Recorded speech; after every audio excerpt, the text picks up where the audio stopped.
បាទសួស្តីពុកម៉ែបងប្អូនជាទីគោរពនិងជាទីមេត្រីឥឡូវនេះផាត3គឺជាផាតវគ្គមេរៀនការសម្អាតស្រះជាធម្មតាសិស្សចិញ្ចឹមត្រីរបស់យើងដើម្បីឲ្យត្រីមានការចិញ្ចឹមនិងការលូតលាស់ល្អហើយទីចំណីបងប្អូនត្រូវគិតគូរពីស្មៅដែលនៅតាមចិញ្ចើមស្រះពុកម៉ែបងប្អូនបងប្អូនត្រូវតែសម្អាតជាប្រចាំកុំឲ្យវាដុះទ្រុបទ្រោលក៏ដូចជាកុំឲ្យវាដុះបាំងម្លប់លើនៅក្នុងមាត់ស្រះជាធម្មតាស្មៅទាំងនោះវាមានផលប៉ះពាល់ចង្រៃជាច្រើនជាជាងទុកឲ្យវា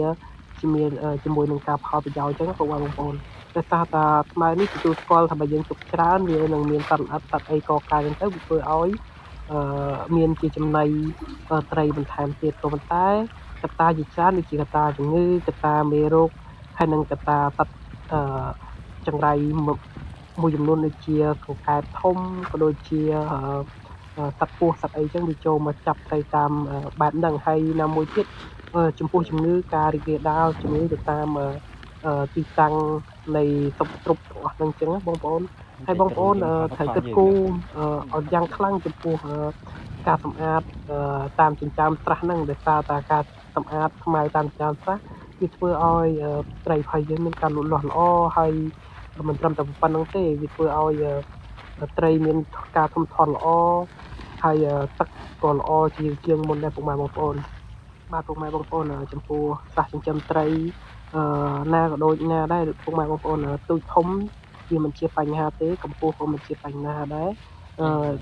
វាសមស្របជាមួយនឹងស្តង់ដារទៅតែប៉ុណ្្នឹងក៏បានហើយចំពោះបរិមាណត្រីយើងធ្វើការកណនាទំហំស្រះបណ្ដោយគុណទទឹងគុណកម្ពស់ទៅយើង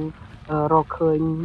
ម៉ាស់ឬក៏មៀតនៃស្រះហ្នឹងដើម្បីដាក់ត្រីក្នុង1ម៉ាត្រីហើយពុកម៉ែបងប្អូនហើយមិនត្រឹមតែប៉ុណ្្នឹងត្រីពុកម៉ែបងប្អូនមើលចាស់ត្រីពេលដែលយើងបាចចំណីយើងត្រូវបាចបន្តិចម្ដងហើយឲ្យវាស៊ីសកម្មភាពនេះគឺយើងកំពុងតែបាចចំណីត្រីអាយុកាលរបស់វាហ្នឹងបន្ទាប់ពីចាក់ចិញ្ចឹមហ្នឹងគឺ21ថ្ងៃពុកម៉ែបងប្អូនហើយទំហំវាប្រហែលជា12លីទៅ15លីចន្លោះជាមធ្យមប្រភេទហើយយើងប្រើប្រភេទចំណីយើងប្រើចំណីប្រភេទ1លីហើយនៅខាងតែងនេះគឺថ្ងៃទីនៅពីអាយុថ្ងៃទី23គឺយើងនឹងធ្វើការបដូរចំណីទៅជាចំណី2លីឬក៏2លីកន្លះពុកម៉ែបងប្អូនហើយពុកម៉ែបងប្អូនមើលចាស់ត្រីក្នុងមួយស្រះមានតិចទេហើយបរិមាណចំនួនស្រីដែលយើងដាក់ចិញ្ចឹមក៏វាបានច្រើនដែរហើយមានការធំធាត់ល្អអញ្ចឹងពុកម៉ែបងប្អូនមិនត្រឹមតែប៉ុណ្្នឹងទេទីតាំងឬក៏ចិញ្ចើមស្រះដែលយើងសម្អាតរួចវាងាយស្រួលក្នុងការពិនិត្យមើលកូនត្រីពិនិត្យមើលទឹកហើយងាយស្រួលក្នុងការបាចចំណីអញ្ចឹង